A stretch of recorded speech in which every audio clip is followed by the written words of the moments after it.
नमस्कार, आप देख रहे हैं वीआईपी न्यूज और मैं हूं आपके साथ शिवांगी जैन। और आज हम चर्चा करेंगे कि भाजपा से नारायण चंदेल जी के नाम पर मोहर लग चुकी है। नेता प्रतिपक्ष नारायण चंदेल जी को बनाया गया है। भारतीय जनता पार्टी के 2023 की तैयारी लगातार सुर्खियों में बनी हुई है, क्योंकि भाजपा अपनी इस तैयारी में लगातार कई बड़े बदलाव कर रही है और अब ये बड़े बदलाव जारी है, जिसमें भाजपा से नेता प्रतिपक्ष को बदले जाने की चर्चा सुर्खियां बटोर रही थी और अब इस पर भी मोहर लग गई है। भाजपा प्रदेश कार्यालय में राष्ट्रीय नेतृत्व ने सभी विधायकों के साथ 121 चर्चा के बाद विधायक दल की बैठक में नए नेता प्रतिपक्ष के रूप में नारायण चंदेल के नाम की घोषणा की है। अब विधायक नारायण चंदेल नेता प्रतिपक्ष की कमान संभालेंगे, पर इसे लेकर सत्ता पक्ष और विपक्ष के बीच अब सियासत शुरू हो गई है। इससे पहले देखिए हमारी ये रिपोर्ट। भाजपा में 2023 की तैयारी के लिए परिवर्तन की लहर जारी है, या यूं कहा जाए छत्तीसगढ़ में भाजपा के नेतृत्व परिवर्तन की तैयारी जोरों पर है। भाजपा में पहले प्रदेश अध्यक्ष, उसके बाद अब नेता प्रतिपक्ष को भी बदल दिया गया है। इस बदलाव से साफ जाहिर होता है कि भाजपा का राष्ट्रीय नेतृत्व अपनी नई टीम गठित कर रहा है। कहीं न कहीं 2023 की तैयारी में भाजपा अब कोई कसर नहीं छोड़ना चाह रही है और इसलिए लगातार भाजपा में कई बड़े बदलाव जारी हैं।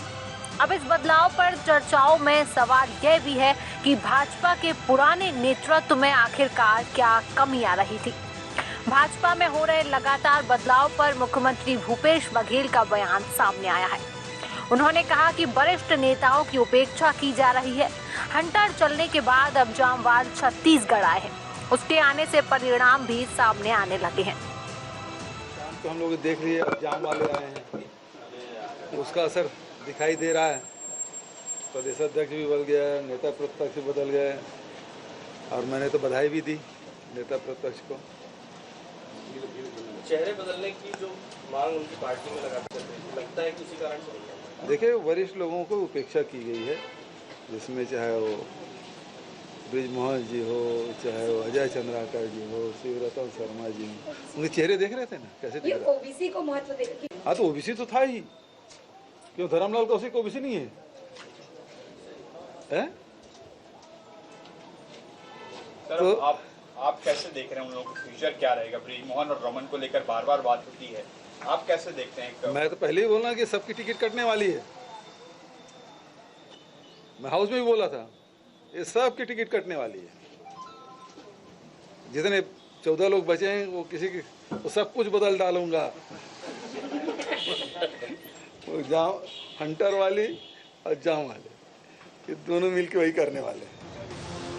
मुख्यमंत्री भूपेश बघेल के बयान पर पूर्व नेता प्रतिपक्ष धर्मलाल कौशिक ने पलटवार करते हुए कहा कि कांग्रेस की सरकार को अभी से डर सताने लगा है। हमारा लक्ष्य 2023 के विधानसभा चुनाव को जीतना है। इसके लिए जो भी बदलाव करने पड़े करेंगे। इसमें कांग्रेस के पेट में क्यों दर्द हो रहा है? देखिए, मुझे टटोलने की आवश्यकता नहीं है। नेतृत्व के ऊपर भरोसा होना चाहिए। नेतृत्व परिवर्तन करते रहते हैं और हमें उस आशा और बुलंदी के साथ काम करना चाहिए कि अंतिम नहीं है, और राजनीति में कभी अंतिम नहीं होता, फिर शुरुआत होती है। और इसलिए हम लोग को जो अवसर मिला है, हमने काम किया, जो भी जवाबदारी देंगे उसके लिए हम लोग तत्पर रहना चाहिए। फिलहाल 2023 चुनाव पर फोकस कर भाजपा पार्टी में बड़े बदलाव के साथ ही नेतृत्व परिवर्तन की ओर अग्रसर है। कहीं न कहीं वाजपेयी नेतृत्व छत्तीसगढ़ में भाजपा की नई टीम खड़ी करने की तैयारी में है, लेकिन आगामी 2023 चुनाव पर हो रहे इस बड़े बदलाव का क्या असर पड़ता है, यह आने वाले 2023 विधानसभा चुनाव में ही मालूम पड़ेगा। तो इसी विषय पर आज हम चर्चा करने वाले हैं। इस चर्चा में हमारे साथ मेहमान जुड़े रहेंगे, जिनका परिचय मैं आपसे करा देती हूँ। राजकुमार राठी जी, जो बीजेपी प्रवक्ता हैं, विपिन मिश्रा जी, जो प्रवक्ता हैं यूथ कांग्रेस की, और खोमन साहू, जो रायपुर संवाददाता। मैं आप सभी का बहुत बहुत स्वागत करती हूँ। नमस्कार। तो मेरा सबसे पहला सवाल राजकुमार राठी जी से रहेगा कि छत्तीसगढ़ में बीजेपी के बड़े परिवर्तन के मायने क्या हैं? देखिए, परिवर्तन संसार का नियम है और एक सतत चलने वाली प्रतिक्रिया है। मैं समझता हूँ कि भारतीय जनता पार्टी लगातार जो है जनहित के विषय को लेकर कांग्रेस की सरकार को, भूपेश बघेल की सरकार को आगाह करते रही है, लेकिन इस सरकार के कान पे जूं नहीं रही है। मुझे लगता है कि भूपेश सरकार जिस दम्भ में है, जिस घमंड में है कि हमारे 71 विधायक है, लेकिन आप देखिएगा 2023 में जब विधानसभा का चुनाव होगा तो इस सरकार के जाने का समय हो गया। जिन जिन विषयों को लेकर कांग्रेस ने छत्तीसगढ़ में सरकार बनाई, उसमें किसी विषय को पूरा नहीं किया। ना प्रदेश में शराबबंदी हुई, ना 10 लाख युवाओं को रोजगार मिला, 20 लाख युवाओं से बेरोजगारी भत्ते का फॉर्म भी कांग्रेस की सरकार ने, भूपेश की सरकार ने, जब भूपेश बघेल जी कांग्रेस कमेटी के अध्यक्ष थे तो उन्होंने फॉर्म भरवाया था, लेकिन किसी को बेरोजगारी भत्ता नहीं मिला। किसानों को पेंशन देने की बात की, किसी किसान को पेंशन नहीं मिला। इसके अलावा संपत्ति कर आधा करने की बात कही, आज तक संपत्ति कर तो आधा नहीं हुआ। उल्टा यूजर चार्ज के नाम पर फरवरी और मार्च में व्यापारियों से जिस प्रकार की वसूली हुई है, मैं समझता हूँ ये सरकार के जाने का समय आ गया। जिन 36 बिंदुओं को लेकर कांग्रेस ने प्रदेश में सरकार बनाने का काम किया, उसमें किसी बिंदु को पूरा नहीं किया है और छत्तीसगढ़ की जनता में जबरदस्त आशा है। इनकी जो आशा थी उसको तोड़ने का काम कांग्रेस सरकार ने किया है।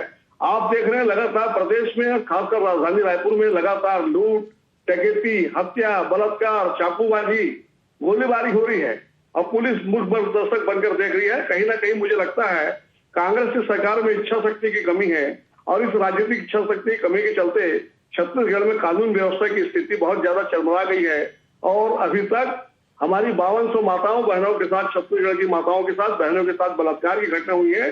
600 किसानों ने आत्महत्या की है। मुख्यमंत्री जी को इस बात की चिंता नहीं है। अभी मुख्यमंत्री जी जाके हिमाचल में कांग्रेस की बागडोर संभाल रहे हैं। कहीं ना कहीं छत्तीसगढ़ की जनता के विश्वास को तोड़ने का काम भूपेश बघेल ने, कांग्रेस सरकार ने किया है। इसका खामियाजा भुगतना पड़ेगा कांग्रेस को, इस सरकार को 2023 में जाना पड़ेगा।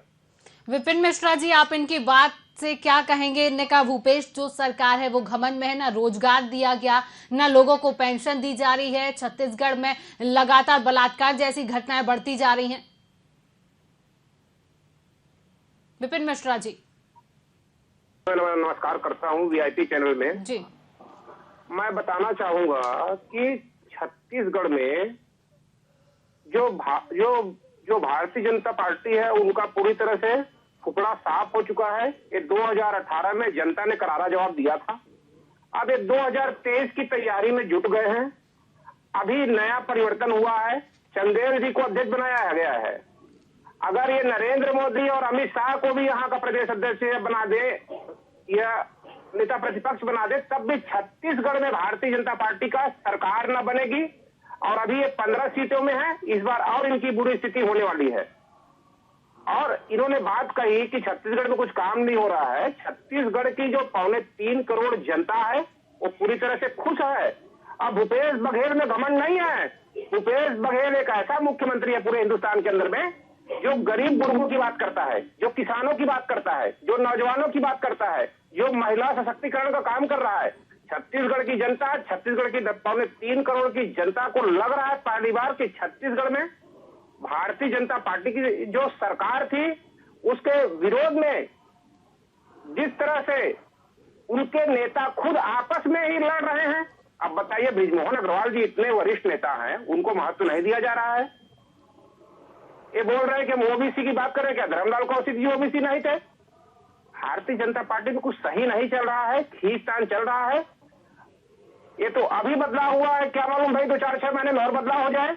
तो इससे मैं ज्यादा नहीं कहूंगा, लेकिन कांग्रेस सरकार छत्तीसगढ़ में बहुत अच्छा काम कर रही है और दिख रहा है। हम लोग एजुकेशन सिस्टम लेके आए, आत्मानंद हर जिले में हमने इंग्लिश मीडियम स्कूल खोल दिया है, शिक्षा स्तर बढ़ रही है, गोधन न्याय योजना के तहत।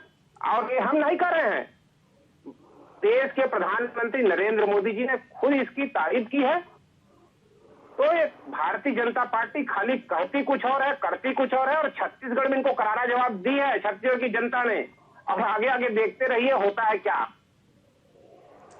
तो यही खोमन साहू जी के पास आना चाहेंगे। विपिन मिश्रा जी कह रहे हैं कि अगर छत्तीसगढ़ में नरेंद्र मोदी जी आ गए या अमित शाह जी आ गए, कोई भी कांग्रेस का कुछ नहीं बिगाड़ सकता, बीजेपी की सरकार छत्तीसगढ़ में नहीं बन सकती है। क्या ऐसा क्या है कि ये इतना बड़ा बात कह रहे हैं कि कांग्रेस की सरकार रहेगी? बीजेपी तो 2023 के मिशन में अभी से जुट चुकी है। खोमन साहू जी, देखिए शिवांगी, बताना चाहूंगा कि बीजेपी ने जिस तरीके से विधानसभा चुनाव को लेकर 2 बड़े फैसले पिछले 10 दिनों में लिए हैं, कहीं न कहीं प्रदेश अध्यक्ष अरुण साव, उसके अलावा नेता प्रतिपक्ष की जिम्मेदारी जो है नारायण चंदेल जी को दी गई है। इससे साफ यह है कि बीजेपी 2023 के चुनाव में कोई कसर नहीं छोड़ने चाह रही है। आपको थोड़ा पीछे ले जाना चाहूंगा, जब लोकसभा के चुनाव हुए थे तो बीजेपी के जो केंद्रीय नेतृत्व है उन्होंने एक बड़ा बदलाव किया था। जो 11 कैंडिडेट थे बीजेपी के, उनको नए चेहरे को मैदान से उतारा गया था। कहीं ना कहीं इससे बीजेपी को फायदा भी हुआ था। 11 में से 10 सीट कहीं ना कहीं बीजेपी ने जीत कर सामने आई थी। ठीक उसी फॉर्मूले पर बीजेपी अब काम कर रही है। तो ये देखा जाए कि 2023 के चुनाव में कहीं ना कहीं एक साफ चेहरे के साथ बीजेपी उतरना चाह रही है और 2023 के चुनाव में कोई भी रिस्क लेना नहीं चाह रही थी।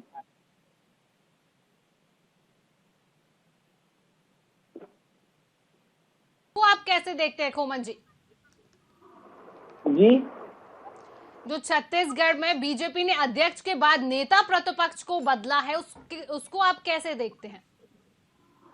देखिए, बहुत दिन से कयास लगाया जा रहा था कि जो प्रदेश अध्यक्ष के बदलाव के बाद जो है नेता प्रतिपक्ष की बदलाव होने वाली है। तो कहीं ना कहीं उस चीज को लेकर भी काफी चर्चाएं प्रदेश में हो रही थी और नारायण चंदेल काफी अनुभवी हैं।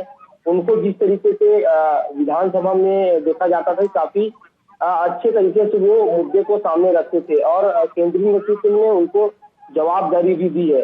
बहरहाल अब देखने वाली बात होगी कि आने वाले 2023 के चुनाव में किस तरीके से वो लोगों के बीच, जनता के बीच जो है मुद्दे को लेकर जाते हैं, किस तरीके से अपने पार्टी की आवाज को बुलंद करते हैं, ये बड़ी बात होगी। लेकिन कहीं ना कहीं बीजेपी ने जो है अपने नेता प्रतिपक्ष हो चाहे प्रदेश अध्यक्ष हो, एक बड़ा बदलाव के संकेत जो है 2023 के चुनाव को लेकर दे दिए हैं। बहरहाल ये देखने वाली बात होगी कि आने वाले दिनों में विधानसभा चुनाव में किस तरह की बीजेपी को फायदा होगा। जी विपिन मिश्रा जी, बीजेपी जहां पर कह रही है कि इस बदलाव को देखते हुए जो नेता प्रतिपक्ष को बदला गया है, इसको देखकर कांग्रेस को अब कहीं ना कहीं डर सताने लगा है।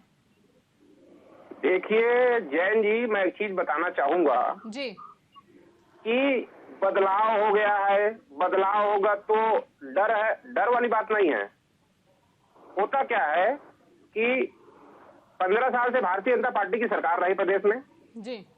ये छत्तीसगढ़ की जो जनता है, जो हमारी छत्तीसगढ़ के छत्तीसगढ़िया लोग हैं, इनको मालूम है कि कान चाहे इधर से पकड़ो, कान चाहे उधर से पकड़ो, चाहे टिकट बदल दे या चाहे जो पिछले बार हारे थे उनको टिकट दे दे, मगर छत्तीसगढ़ की जनता को पहली बार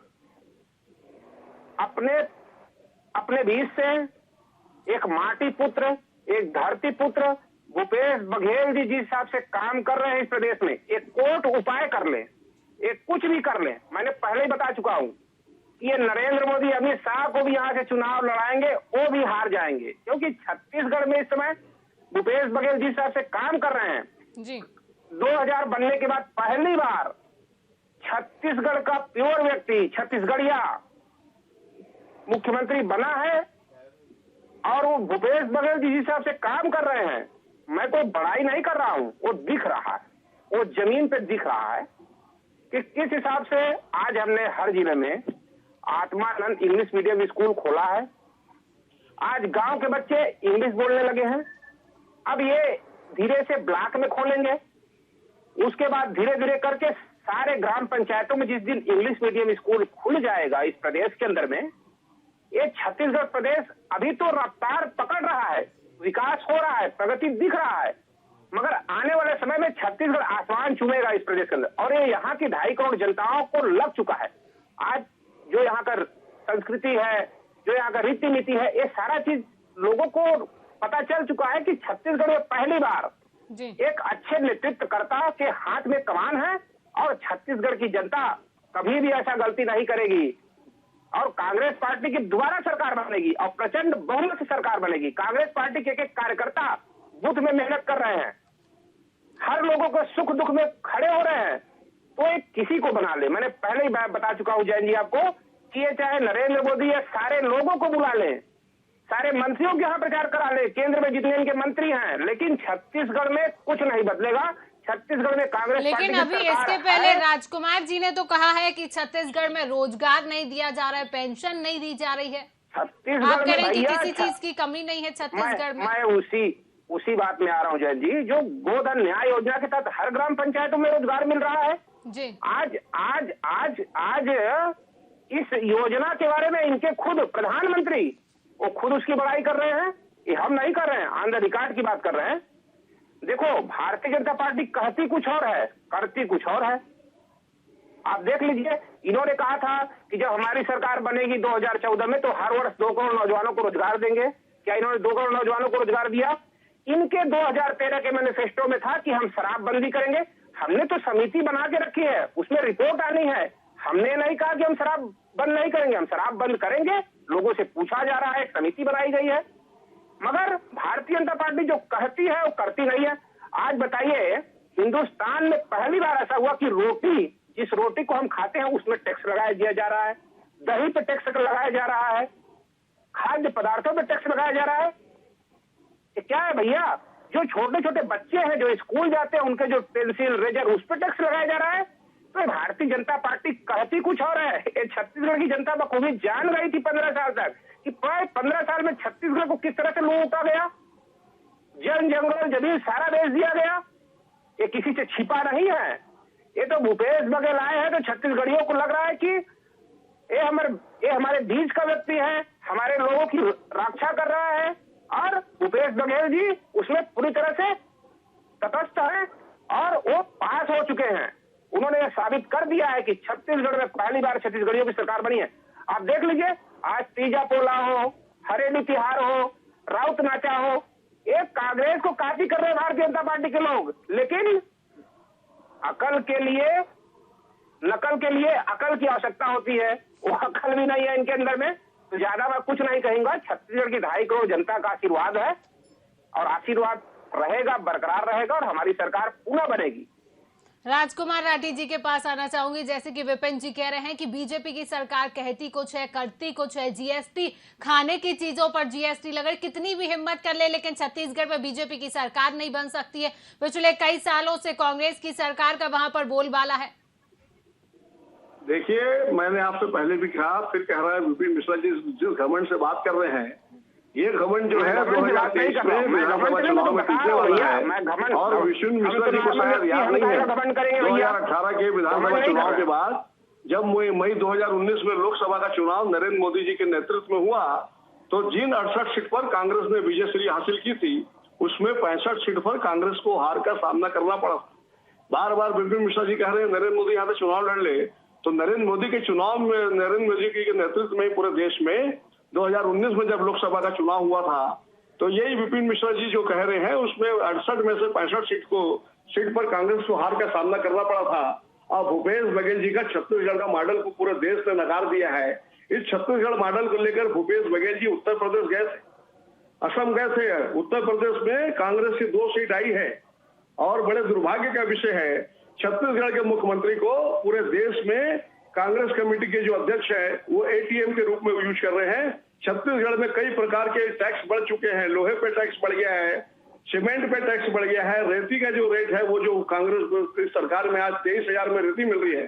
यही भारतीय जनता पार्टी की सरकार प्रदेश में थी तो उस समय 5,000 6,000 में जो रेत मिलती थी उसको 23,000 तक पहुंचाने का काम भूपेश बघेल की सरकार ने किया है। और इन लोगों का जो नारा है कि भूपेश है तो भरोसा है, मुझे समझ में आता है कि ये जो भूपेश है तो भरोसा है, ये रेत माफियाओं को भूपेश सरकार पर भरोसा है, खनिज माफिया को भूपेश सरकार पर भरोसा है, खनन माफिया को भूपेश सरकार पर भरोसा है और जितने माफिया है वो उन्हीं की सरकार चल रही है, उन्हीं को भरोसा है।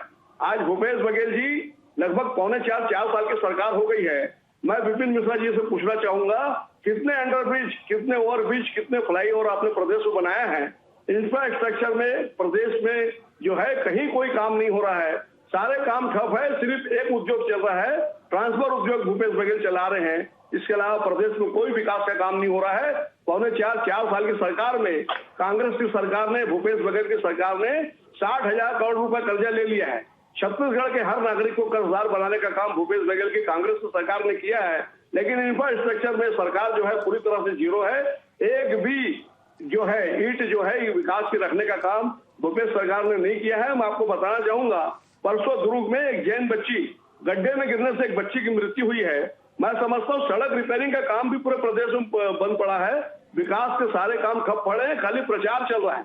और ये जो दरवा गरवा घुरवा बाड़ी को लेकर, जो स्लोगन को लेकर भूपेश बघेल जी आए थे, मैं विपिन मिश्रा जी से पूछना चाहूंगा, आप चलिए मेरे साथ गोठान में। अभी मैं छेरी खेड़ी तरफ से आया हूँ, 4 गाय जो है रोड में मरी हुई पड़ी है। आप ना कोई आपके गोठान में गाय है, और जिस गोठान में गाय है वहां पर उनके लिए चारे की व्यवस्था नहीं है। मैं समझता हूँ इतनी दुर्गति छत्तीसगढ़ में कभी नहीं हुई। इस सरकार से अगर सबसे ज्यादा कोई परेशान है तो किसान परेशान है। आप किसी भी सोसाइटी में जाइए, किसानों को खाद नहीं मिल रही है, और जो सरकार जो है खाद देने के लिए मजबूर कर रही है, उसमें 2 रुपए किलो से जो गोबर खरीद रहे हैं, उसमें मिट्टी बनाकर मिलाकर 25 रुपए किलो, उसी को 10 रुपए किलो के हिसाब से 25-25 किलो की बोरी बनाकर भूपेश बघेल की सरकार बेच रही है। और किसानों को मजबूर किया जा रहा है कि अगर आपको ये खाद ऋण चाहिए तो इस खाद को लेना पड़ेगा। मैं समझता हूँ इस प्रदेश में किसानों ने सबसे ज्यादा विश्वास कांग्रेस की सरकार पर किया था, और सबसे ज्यादा अगर कोई परेशान है तो किसान है। 600 किसानों ने अभी तक जो है प्रदेश में आत्महत्या कर ली है, लेकिन भूपेश बघेल जी उनको मुआवजा देने के बजाय जब उत्तर प्रदेश में लखीमपुरा में चुनाव था तो वहां पर जाकर किसानों को 50-50 लाख रुपए मुआवजे की घोषणा करते हैं, लेकिन छत्तीसगढ़ के 600 किसान जिन्होंने आत्महत्या की है उसकी चिंता भूपेश सरकार को नहीं है। विपिन मिश्रा जी, मैं पूछना चाहूंगा कि आप ही की सरकार के एक मंत्री टी.एस. सिंहदेव जी ने 11,000 करोड़ रुपए नरेंद्र मोदी जी ने प्रधानमंत्री आवास योजना में 8 लाख गरीबों का मकान बनाने की भेजा था। उस राशि में आपकी राज्य सरकार ने अपना कंट्रीब्यूशन नहीं दिया, और वो राशि जो है वापस केंद्र को वापस चले गई। आज वो 11,000 करोड़ रुपए छत्तीसगढ़ में अगर काम होता तो सिर्फ 8 लाख परिवारों को छत नहीं मिलती, सिर्फ 8 लाख परिवार को पक्का मकान नहीं मिलता, छत्तीसगढ़ के गरीब को काम मिलता, किसान को काम मिलता, ईटा लगाने वाले को काम मिलता, ईटा बनाने वाले को काम मिलता, खिड़की लगाने वाले को काम मिलता, लोहा व्यापारी को काम मिलता। छत्तीसगढ़ में एक सुख समृद्धि शांति, और 11 करोड़ 1000 करोड़ रुपए छत्तीसगढ़ में आता तो एक सुख समृद्धि और शांति बनती। ये भूपेश बघेल जी को पसंद नहीं आया, और 8 लाख गरीबों से सर से तो यहीं पर खोमन साहू जी से खोमन साहू जी की राय और जान लेते हैं। लेकर उन्हीं के सरकार राजकुमार जी यहाँ पर खोमन साहू जी की राय जान लेते हैं। पंचायत मंत्री का जो है विभाग छोड़ा है। मैं समझता हूँ सरकार में कई मंत्री है जिनमें आक्रोश है, और बहुत सारे मंत्री इस्तीफा देने वाले हैं, बहुत सारे विधायक इस्तीफा देने वाले हैं, और इस सरकार के जाने का जो है समय है। राजकुमार जी यहाँ पर खोमन साहू की राय जान लेते हैं। खोमन साहू जी हमारे साथ जुड़े, उनकी राय भी एक बार जान लेते हैं। जिस प्रकार से राजकुमार राठी जी कह रहे हैं कि छत्तीसगढ़ में विकास नहीं हो रहा है, गाय को चारा नहीं दिया जा रहा है, किसानों को खाद नहीं दी जा रही है। खोमन साहू जी, इस पर आप क्या कहेंगे?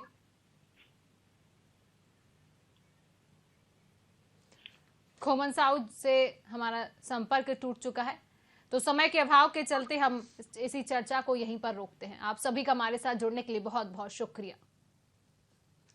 भारतीय जनता पार्टी के 2023 की तैयारी लगातार सुर्खियों में बनी हुई है। भाजपा अपनी इस तैयारी में लगातार कई बड़े बदलाव कर रही है, और अब ये बड़े बदलाव जारी हैं, जिसमें भाजपा से नेता प्रतिपक्ष को बदले जाने की चर्चा भी सुर्खियां बटोर रही थी, और अब उस पर भी मोहर लग गई है। नेता प्रतिपक्ष नारायण चंदेल जी का अब नाम सामने आ चुका है। तो मुझे दीजिए इजाजत, नमस्कार।